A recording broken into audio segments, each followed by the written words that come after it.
चोर को हुए श्री कृष्ण के दर्शन। एक बार एक बहुत ही प्रसिद्ध चोर किसी के बंगले पर चोरी करने गया। उस दिन वहां पर एक संत भागवत कथा कर रहे थे। जब चोर वहां पहुंचा तो प्रसंग चल रहा था कि माँ यशोदा श्री कृष्ण और बलराम को हर रोज गहने पहनाती और वह दोनों भोजन करने के बाद गाय चराने जाते। संत भाव विभोर होकर श्री कृष्ण की मणि और गहनों की वर्णन कर रहे थे कि वह बहुमूल्य है, अनमोल है।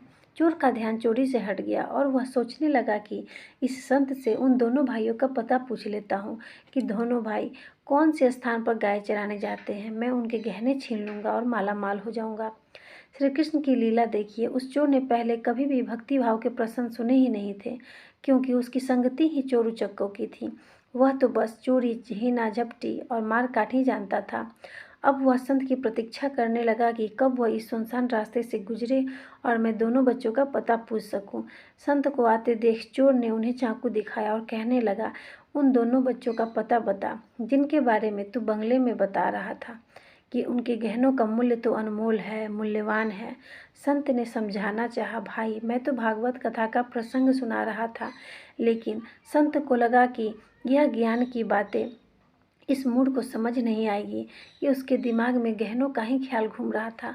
ऊपर से संत को चाकू का डर भी सता रहा था। संत ने जान बचाने के लिए कहा कि वृंदावन चले जाओ, वहाँ दोनों भाई सुबह गाय चराने आते हैं, वहाँ तुम उनसे मिल लेना। चोर जाते जाते संत से कह गया कि मैं गहनों में से आपको अपना हिस्सा दे दूंगा। अब जैसे तैसे वृंदावन पहुंचा। उस समय शाम होने वाली थी। उसने लोगों से पूछा, कृष्ण बलराम गाय चराने कहाँ जाते हैं? लोगों ने भी सरल भाव से वह स्थान बता दिया। श्री कृष्ण की माया देखिए। पूरी रात उन्हें नींद नहीं आई। रात भर भूख प्यास की कोई सुध नहीं। मन में एक ही उत्सुकता कि दोनों के अनमोल गहने लेने हैं। पूरी रात कभी पेड़ पर चढ़े, कभी उतरे, कभी रास्ता देखे कि दोनों भाई कब आएंगे। अनजाने में ही सही मन में कृष्ण कृष्ण की ही धुन चल रही थी कि कब आओगे, कब आओगे। सुबह हुई तो उत्सुकता और बढ़ गई। फिर उसे एक अलौकिक प्रकाश दिखाई दिया और दो बालक दिखाई दिए। वह एकटक दोनों को निहारने लगा। सोचने लगा कि ऐसा मनमोहक रूप आज से पहले कभी नहीं देखा।